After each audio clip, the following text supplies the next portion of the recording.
Hello, everyone. Welcome back to the Frankosaurus channel. Today, I will be talking about the movie Passenger, not Passengers. That is a very different, much better movie. Be warned, there will be spoilers ahead, but go ahead and keep listening because there's a reasonable chance that my review is going to be at least as good as the actual movie, if not probably better. Now, Passenger 2026 is a horror film being distributed by Paramount Pictures that just released on May 22nd, otherwise known as Friday, as I'm recording this. This was a modern take on the couple going on a road trip and bad things happening. Now, the previews give away the basic setup for this movie and everything else. So we start off with two guys in amazingly a non clapped out Honda Civic driving at night. One guy needs to pee after getting into an argument with the driver, who told him not to be drinking all that water because he was going to have to pee. Heads into the woods on the side of the road at an absolutely unreasonable distance from the car. The guy goes all the way down the hill. He's like 35 feet off the road down an embankment. Makes no sense. Everyone knows this dude was going to be like 5 feet off the road peeing. Now, his buddy, super impatient, starts blowing the horn, really annoys our friend with the small bladder, who is how I will refer to him from now on. He is Small Bladder Man. He returns to the car, finds all the doors open, the trunk open, his friend is missing. So he goes around, he starts closing the doors, he closes the trunk, sees on the lid of the trunk that there are 3 scratches, and he starts hearing weird noises in the woods. So he gets into the car, still trying to figure out where his friend is gone. So as he's messing with the keys, he's looking around. Whatever took his friend drops his friend straight through the windshield of the Civic. Freaks him out, pulls him right back up into the air. By the way, this is the first of many, many jump scares for this movie. He panics, gets into the car after he goes and sees that his friend has been dropped behind the vehicle and is now on the ground, effectively dead. Manages to get it started after a couple of tries, takes off.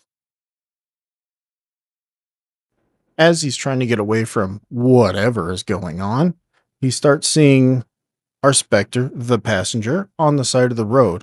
Passes him once, is freaking out, staring at him, sees him again, even more confused, turns his head to follow him, sees him one last third time, and as he turns his head, there's our passenger in the passenger seat, does the big scary monster yell at him.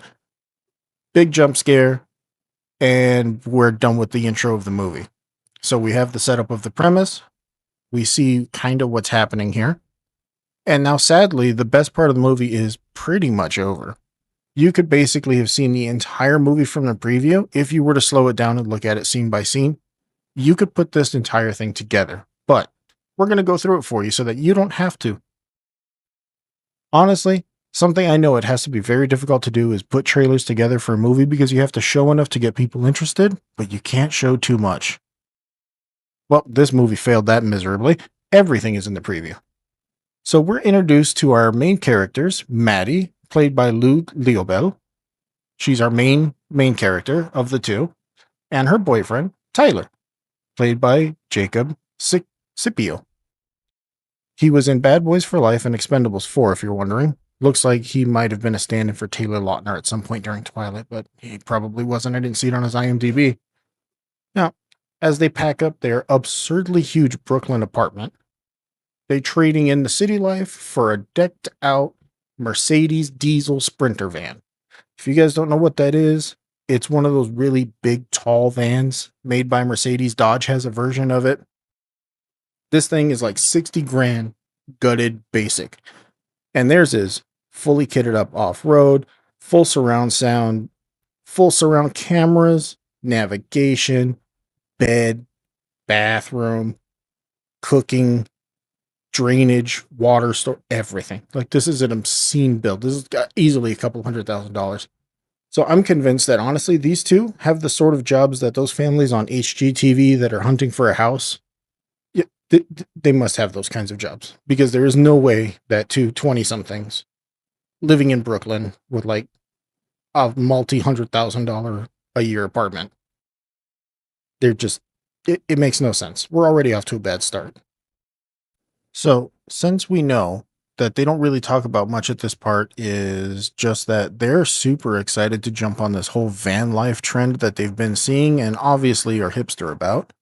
So they pack up, they get into the van, start it up, and drive off. Cue the jump in time, going from a nice clean Mercedes van to a now kind of dirty one, which is how we know they've been on the road. You know, there's some bugs on the front of it. No actual jump in time, just making sure that we know that it's dirty. They've been places. They tell us it's been 6 weeks, and we know that because they keep telling us that it's been at least 6 weeks. Everything is amazing. They could not be. Now they get ready to hit the road for a planned hot spring reservation set up by our boy Tyler. Now, the reservation has been going to a hot spring about half a day's drive away, but Maddie wants to pick up some barbecue, even though they have dinner reservations and it's a whole thing. So he doesn't want to do it because it's out of the way and he's afraid they won't make their reservation. But Maddie really wants barbecue. So naturally, they're going to get barbecue. And naturally, they hit construction with closed roads and everything that's delaying them. So they're over an hour late to their reservation. And we jump in to see our heroes on the phone getting told that no, they're not going to hold their reservation. It's been canceled. Thanks for playing. They probably forfeited any deposit they had if they had one. So Tyler's frustrated. You can see it on his face. And he wants to say, I told you so. But luckily for us, our boy is not that dumb. So he shuts up and he just says, we'll figure it out. It's great. Now, their backup plan is we're going to stealth camp in a neighborhood, which means we're going to park our extremely bright orange Mercedes Sprinter van in a neighborhood that doesn't have any Sprinter vans in it. And he thinks this is an amazing time to go ahead and make it all romantic and put up some string lights and ask Maddie to marry him. Something that he thought he was going to be able to do at the spa/hot springs after a romantic, relaxing night, capping off the first 6 weeks of how amazing road tripping constantly is. But, that got ruined. So then, cue Ken. Ken is not his name, but that's what I'm going to be calling him because he's Neighborhood Watch, and he's very serious about his job in Neighborhood Watch. And I don't know if this guy learned how to knock on the door from SWAT teams or from that FBI open up meme, but that's exactly what he does. He starts banging on this van enough to create yet another jump scare. That's right, folks. We're already at almost 5 jump scares, and we're barely into the movie. So he tells them, no camping. Get out, or I'm calling the cops. Leave, you have 30 seconds. And he's screaming about 30 seconds. So she says yes to the marriage proposal. They start celebrating. And then the guy bangs again and says, I said 30 seconds, get out of here. Chases them off like, he's supposed to be some sort of old man yelling at them about being on his lawn. But, that's the setup. It's not terrible, but it's not super exciting. It's supposed to be endearing and make us like these characters more, which it kind of does. It's not a terrible vehicle to make us think that, these are normal people. They're just in love trying to get along. Sure, I guess. But she's accepted the marriage proposal. That guy outside is a weirdo. They've misdirected us again with another fake jump scare. But they're so happy, so it doesn't matter. She couldn't be happier, right? There's no way that Maddie could be happier, right? So unless you're Maddie, she could be a lot happier, right? That's what we know. This isn't what she thought it would be. We've seen the signs already, the looks on her face, how much she sees that he likes it, but she's not quite there yet. Maybe she just needs to spend a little more time getting used to the nomadic lifestyle or what, but, you would think that somebody telling you they want to live in a van and road trip forever is kind of self-explanatory. But we learn that she was an orphan and she went from place to place to place as a child. And her deepest dream is to have a nice home base where she can just call home. That's her place, be happy, safe, and live there forever because that's her home. Doesn't move. She's safe in one spot. Yeah, that's not subtle foreshadowing or anything. So we jump again, and our couple is driving down a nice dark forest road. We can see a set of lights in the distance behind them. The lights really catch up to him very quickly. And Maddie's driving, but she has a quick moment with this aggressive driver, honking at her, being behind her, getting next to her, making her freak out a little bit. That happens. So they pull up alongside her. They go flying past. She swerves a little bit. Tyler wakes up, falls out of there, and we see that this car is the Civic from the beginning of the movie. Flies past them. Tyler tells her, hey, slow it down. Let him get some distance on us. A completely rational, smart thing to do. They're on a deserted road. It's very dark. There's a forest. This guy's driving crazy. Yeah, let's put some space. Totally reasonable. So they go around the next corner, and we see that the Civic has decided to illegally park inside of a tree on the side of the road. They get out to see if he's okay, and our friend Small Bladder Man tries to crawl out of the car. He gets about halfway out, and as Maddie's staring at him, he gets pulled back in by forces unseen. Now, Tyler, being completely brain dead for some reason, decides that it's a good idea to jump into the Civic and asks this dude if he's okay.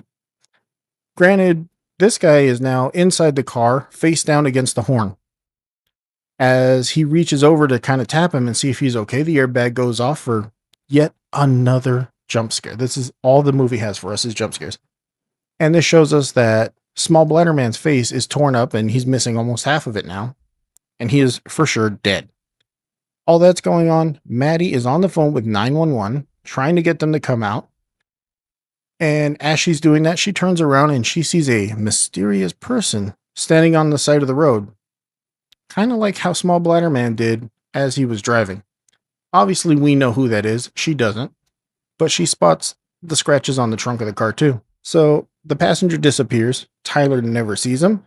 She tries to tell him. He doesn't listen. Makes complete sense. So it's not long before they just say, you know what, that's okay. And they move on to their next destination, trying to put all of this behind them, move on, be happy. They go get a nice hotel room to relax, come out in the morning, and the van is marked up with 3 big old scratches, just like the ones on our Civic that is now clapped out, but it wasn't before. So only Maddie makes the connection, doesn't say anything about it until she does, but she does in a very unconvincing way. So she has a few weird moments. She's starting to feel the effects of the passenger. You know, we're still trying to figure out what's going on. The movie isn't really telling us a whole lot. Like, you can put 2 and 2 together, though, because, you know, you're not as brain dead as our boy Tyler here jumping into a car with a dead guy. But in order to make everything better, Tyler suggests that they go to a van life meetup with all of the other van life people, which sounds like an amazing time for everyone who likes being on the road, which is not Maddie.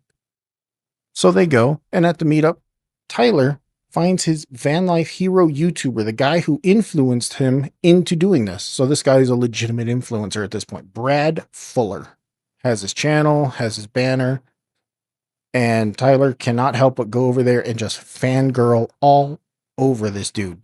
Brings him over, shows him the van, is telling him, oh, look how much I modeled it after your van. I mean, obviously it's not as fancy, ha ha ha.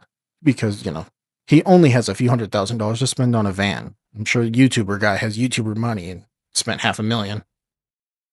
But shows him the van. Maddie, not interested. She wanders off. Completely understandable. I'd have done the same thing. But because this is a horror movie, we need to have stereotypes. Cue our stereotype, the Harbinger. So she walks into a little area where everyone's got shops set up and they're selling things, and she's looking around and she sees a strangely located board filled with missing persons pictures. Always an amazing thing to see when you're on the road. So she starts looking at that, and a nice woman walks up to her and starts telling her about being on the road and asking her and says, oh, you look like you've been on the road 6 weeks. And she goes, oh my God, you knew it exactly. How'd you know that? So she just tells her, I've been on the road long enough to see the look. You're not used to it yet. They bond. And she starts telling her, you know, yeah, you guys aren't comfortable because, you know, you need to learn 24-hour gyms are the spot. You can park there at night. Nobody questions it. You can go in and work out. take a nice hot shower. That's the jam. That's going to become your friend if you're going to really stick to this life. At this point, she starts warning her, hey, there's certain things you shouldn't be doing. Don't travel on the road at night. Don't stop for accidents. Don't do anything weird. Bad stuff happens when you do that kind of thing. And being on the road, you'll learn that. Does our girl take this opportunity to say, hey, I just did that last night like a complete idiot? No. Does she ask her for more details of, well, why is that a bad idea? What could happen? What should I be on the lookout for? No. No, that doesn't happen at all. So obviously Tyler shows up at that point. Our nice lady Diane reminds her to be careful and then just disappears into the wilderness after sharing with her unnecessary amounts of details like, oh, I'm traveling to Flagstaff. I'm going to work at my friend's seafood restaurant. I don't know why you would tell a stranger any of that stuff, especially living on the road and warning them about being careful. But that's what happens in our movie. Our characters are very weird. So our couple spend the night partying with the van life people, line dancing, setting stuff on fire in the middle of the dance. Tyler is living his best life.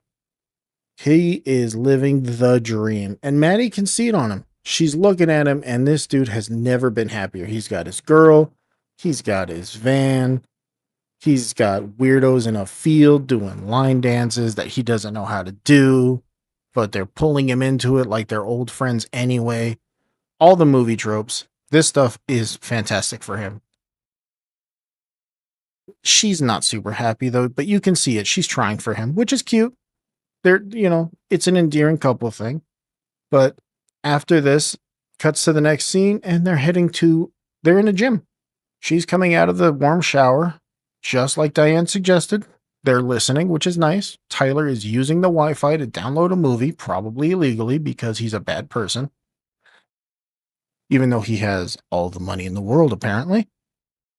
And for some reason, given all of these weird things that have started to happen and the weird, slightly ominous statements, even though they were unclear, made by Diane, Maddie thinks that it is a good reason to head out across the parking lot alone in the middle of the night to the van by herself. So, of course, this movie cannot miss an opportunity to either jump scare us or redirect, misdirect, and try and make us think that something is going to happen when it knows it's not going to happen. You know it's not going to happen deep down, but the movie is trying to set it up to make it seem like it's absolutely going to. So there's a random car there with two dudes in it, being weirdos, probably trying to buy something off of Craigslist and murder whoever's selling it to them. But they get in the car and drive off. Misdirection done. Wasted 30 seconds on that. And we're moving on. Maddie's walking towards her van, which is obscenely far away considering the situation. And stuff starts happening. She hears noises, lights flicker, and then she turns around to see what's going on. And when she turns back around to the van is just as far away as it was 30 seconds ago. So we do this Groundhog Day thing for a little while, which makes this scene drag on entirely too long. And this just keeps happening. Like 3 different times it happens. And every single time it wastes 90 seconds. It feels like it takes forever. So finally, she gets to the van, freaked out, jumps into it, and thinks that if she locks the doors, seatbelts herself into this thing, and turns on the cameras, that is going to save her, that she's going to be able to see everything in a 360-degree view on all of those extremely expensive cameras that are unrealistically nice at night, and she'll be good. Of course, supernatural entities can mess with electronics. I know it. You know it. People who don't like horror movies know it. But she gets in. Entity starts messing with it.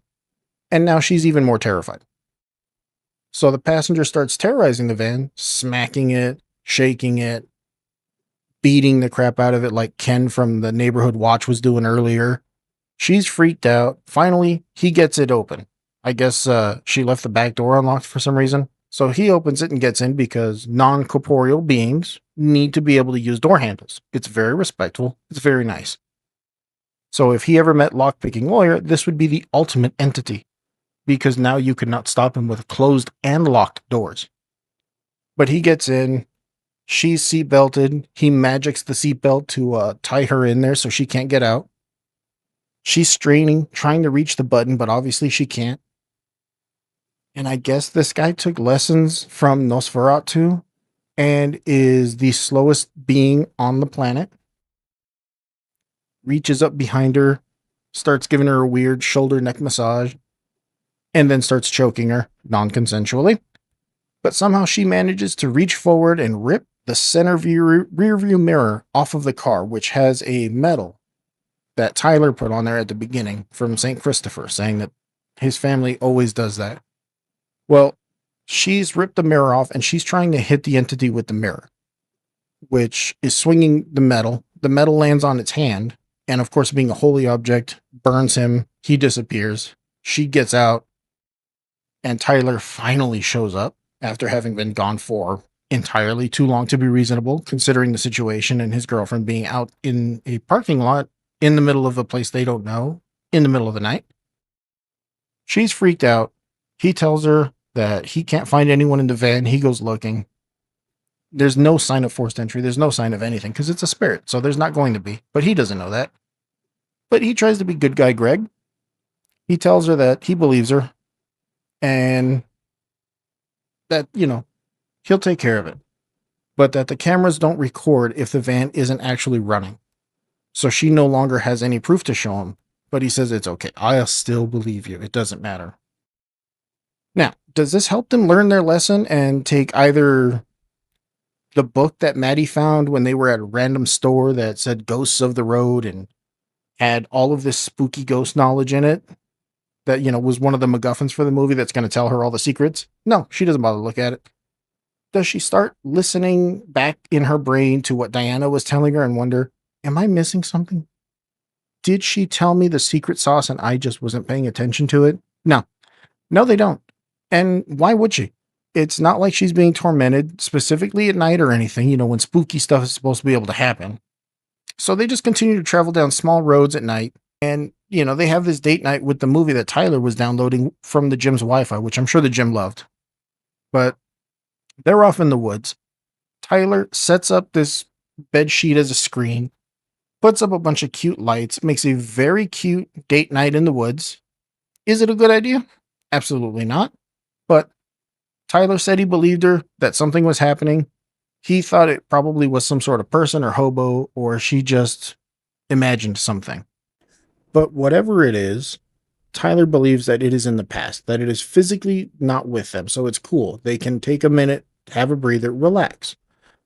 Sets up the movie thing. It's cute, does a whole thing with a ticket. It's nice. So they're watching the movie. They hear weird noises. She starts telling him that, you know what? This life ain't for me, dude. I grew up as an orphan. I never had a home. I just want a home. And he's trying to convince her, like, yeah, well, I had a family and I had a home and it sucked. So you don't know what you're talking about. Great basis to start off with a marriage. Completely do that. That is definitely how you're going to keep that marriage long term. But the movie's going. They're not really paying attention to it, but they hear noises. She starts to get a little freaked out. They look at the screen and there's like a weird face thing poking through it. I guess the entity now has seen Nightmare on Elm Street and definitely thinks that he is Freddy Krueger sticking his head through the wall. Obviously, he is not that cool, but Tyler is finally seeing it. He goes, he pulls down the sheet, nothing there, freaks him out. She gets freaked out. The passenger starts really messing with him. So now both of them know what the deal is. They know the score, and now they run. They are panicking. They leave the projector. They leave all this stuff there. He has to go and find the keys that he left outside. The entity is messing with him and hides the keys further down the trail in the tree. Just for the lulz. This guy is doing it for the love of the game. He is a giant jerk, and he is proud of it. So Tyler finally gets the keys, jumps in the van, they take off, and they go and hide in a diner to figure out what they're going to do and come up with a plan in a public place where they think, yeah, it might be safe here. So they decide to go and find Diana with the amazing Blues Clues that they have, which is she's in Flagstaff working at her friend's seafood restaurant, and she's a nomad. So with those three things in mind, they threw that into the handy dandy notebook and immediately find the restaurant. It's so immediate, we don't even see it. We just know that they went, found their friend's seafood restaurant and asked, and they got like a general idea of where they might be able to find Diane. It's amazing how quickly that works. If you believe hard enough, things just happen. They made it, they willed it into existence. Not great for movies, but it saved us some time, so I'm not gonna argue. Now, on the way there, obviously more jump scares have to happen because this movie does not work without jump scares. But they accidentally did something really good in this part where you can almost see the potential they had in this movie. Had they just kept up with the cinematography, the way that they did it in this scene, they would have been fine. So they're driving, they're racing the sunset, they're trying to get there before it gets too dark, and the rear tire goes flat, making them stop and change it because they said, you know what, we're going to have to do it. Otherwise, we're just going to be limping along and it's going to be worse. Makes sense. It's kind of reasonable. But it goes from almost twilight, there's still sunlight, the sky's not super blue, but it's not dark, to immediate, complete, total darkness in the time it takes them to get out the scissor jack and jack up the van. Incredibly makes no sense. There's no consistency there, but they do it.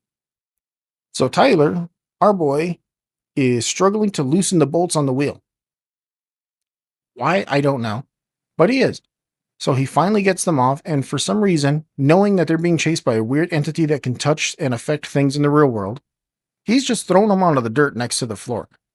And our girl, Maddie, is standing there with a flashlight. And because she's an orphan, she didn't have a dad to yell at her and tell her that she's not holding the light in the right spot under the hood when he's working on the damn car. And because of that, she gets distracted and starts wandering off in the other direction while our boy is over here taking bolts out in the dark. Of course, this is a recipe for disaster. She's getting visions and the entity is messing with her, letting Tyler do his thing. He finally notices and snaps her out of it. She turns around, comes back, shines the light. The bolts are gone. The wheel bolts are gone. Folks, we have a problem. They're looking around, and I guess the entity got really lazy. So he steals the bolts, but instead of putting them on the roof or in hell wherever he came from, he just kind of chucked them under the car a little bit. Now, because all of you have a brain, you know exactly what this is trying to foreshadow and exactly what is about to happen. So we're going to waste the next few minutes with Tyler crawling under the car right next to the scissor jack. When there's a demon that can mess with things in the real world, why? I don't know. This makes no sense. Instead of going to, the other side of the vehicle where there's two wheels holding it up, where it'll only collapse a little. Yeah. Now, so he's crawling around under the vehicle in the dark. Maddie wandering around, listening to the entity make noise. And it decides to take her. He's under the van. He finally notices that it's lowering the scissor jack. Instead of crawling out of the side where the wheels are still holding it up, he crawls out of the side where the scissor jack is because he's a complete moron. And of course, because of dramatic effect, he gets out almost, and it catches his leg just a little bit. Not enough to crush his leg, not enough to break a bone, but enough to get him stuck. He has to rip his skin to pull his leg out, which he does just fine. But by the time he does that, the entity is gone. And we've seen the coolest scene. They have the emergency flashers on in the vehicle. Maddie is wandering around, and the red light is just flashing and flashing. And every time it flashes, sometimes we get a vision of the entity standing behind her, getting closer, and sometimes we don't. And it is great. This is one of the only scenes in the movie where the cinematography is fantastic. They lined up the shot, they executed it, it looked good. They played with the timing of the light, so the light flashed progressively slower the closer the entity got. It was great. I'm going to show you guys what that looked like, and you'll see a still of it. It looked amazing. And then, of course, because he was trained by Nosferatu, he's got to make a big mouth and yell. It's stupid. It ruins it. But the shot itself, beautiful.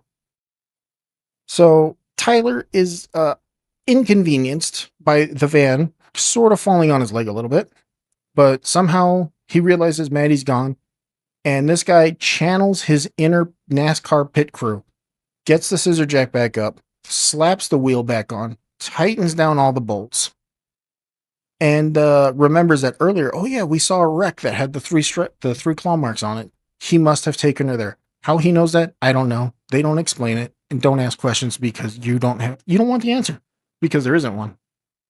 So the passenger having her decides that he wants to have fun, and he pretends to be Tyler, making her come over and hug him. And then he tells her not to worry.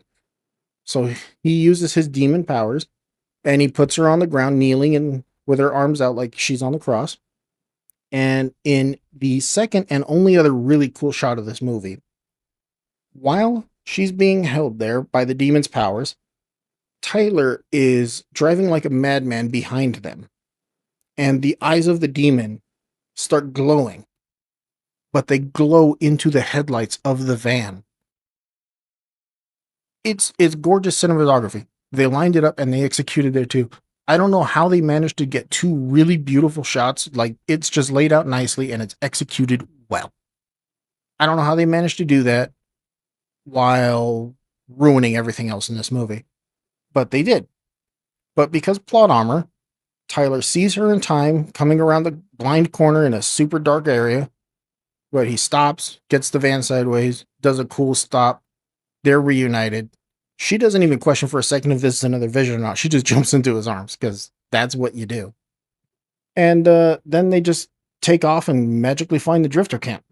Other things do happen, but we're skipping that because this is already gone on long. So they get to the drifter camp and they start looking for Diana. And they do that by running up to every single person they see and saying, "Do you know where Diana is? Do you know who Diana is? We're looking for Diana." It's an emergency. Everyone already knows something is up with these people, whether it's because they showed up in a brand new van or because they have hobo sixth sense. I don't know, and they don't tell us. Now, finally, these two have created enough of a ruckus that Diana finally comes around the corner and is like, "What do you want? What are you doing here? You weirdo." Completely reasonable reaction, in my opinion. But Maddie finally decides to tell her the truth and tell her, "Hey, even before we met you, we had the marks on the car. This was happening. There was an accident and we stopped." Now, of course, Diana immediately sets off the hobo emergency alert system and tells everyone to pack up because bad stuff is coming. Probably pretty reasonable. They all seem to know things that they refuse to tell the rest of the class. Like they are not telling us anything. They just know this is bad. She sets off the hobo alarm. Every single person in that place is packed up and ready to go. They're throwing shit in their RVs from 1980 and they are getting gone. They don't want any part of this. They're out of here. Now, Diana is packing up her stuff. She's getting ready to go.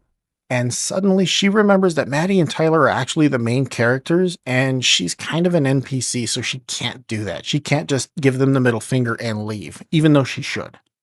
So she immediately does all the stupid things, breaks all the rules, gets into her van and says, "I'm going to take you." There's a special church where the trucker that lived, he's the Harry Potter of truckers, made it to and was able to stop the demon. He managed to make himself survive by going there. It's not on a map. We don't actually know where it is. We just know it's out this way somewhere. Super helpful. So she's like, "I'll take you there myself," even though she just said they don't know where it is. But, you're not supposed to drive at night. You're not supposed to stop if you are driving at night. And you're not supposed to be helping other people. But she does all of this for them because they're the main character. She's the NPC. Shut up, do your job. Well, immediately that goes bad because she stops next to them to say, "Okay, follow me." And then the demon just jumps into her car and is like, "Nah, we're not doing that," and rips her head off. Which would have been an interesting and kind of cool moment that we all would have seen coming. And it would have been very fun to watch if the trailer didn't show it to us. Sorry for that, but it's very frustrating when you have moments that could be actually cool and could contribute to the story in some way, even in something as predictable as this, and the trailer gives it to you before you've seen the movie. And it's a big scene. And then they said, "You know what? Let's put this in the preview. It's going to make people want to watch the movie." And then the ending to the movie is also in the trailer. Every single thing is in the trailer. If you slow it down, you will watch the entire movie. So don't spend your money on it because you can see it for free. And Paramount made sure that you could see it for free. So, you know what else was there? A very cool looking shot where they're driving to the church and they've found the hobo writings that are in the hobo book about the hobo ghosts on the hobo roads that she's had the entire movie and never fully read. Well, the only page she looked at had all the little hobo chicken scratch symbols, and that told her where to go. She found them in the middle of the desert, and she's being led to the church of the trucker that lived. There is a field of white sheet covered dead bodies that they have to get across to get to this church. And the demon is obviously giving that as a vision. But it is a super cool looking shot. And it was completely ruined in the trailer because now you know it's there and what it's for. Completely ruined. But you know what? Aesthetically, it is still a very nice thing to look at. So I'll put the picture so you guys can see it. But it is actually cool, totally ruined. And then, the ending of the movie where they get to the church and then kill the demon in the church and the church explodes from the demon's hellfire and then them two being fine. Yeah, that's all in the trailer too. So I put spoilers at the beginning of this video. Yeah, no. No, the trailer needs to have the spoiler warning. I honestly didn't need to do it, but I'm doing it out of respect for you because you're willing to sit here and listen to me talk for half an hour. But this movie had an honestly interesting premise, but at the end of the day, it was just another religious demon movie going after people who make stupid decisions. And the mid-tier writing had occasionally good moments of visual, and overall it was generic and forgettable. Unfortunately, Passenger didn't have the directions it needed to find its way past being a 2.5 out of 10. That's what this is. It's crap. Jacob Scipio and Lou Lobel, they do a good job of bringing their characters to life and being a convincing couple. But honestly, that's about it. The story's weak. It suffers from everyone being an NPC, either stupid or overlooking things that honestly most normal people wouldn't overlook. Everything gets ignored. And sadly, this movie is better left unwatched. Save your money, save your time, watch a better movie, or just spend your time here with me. Thanks for listening, guys. Have a great night. Take care of yourselves.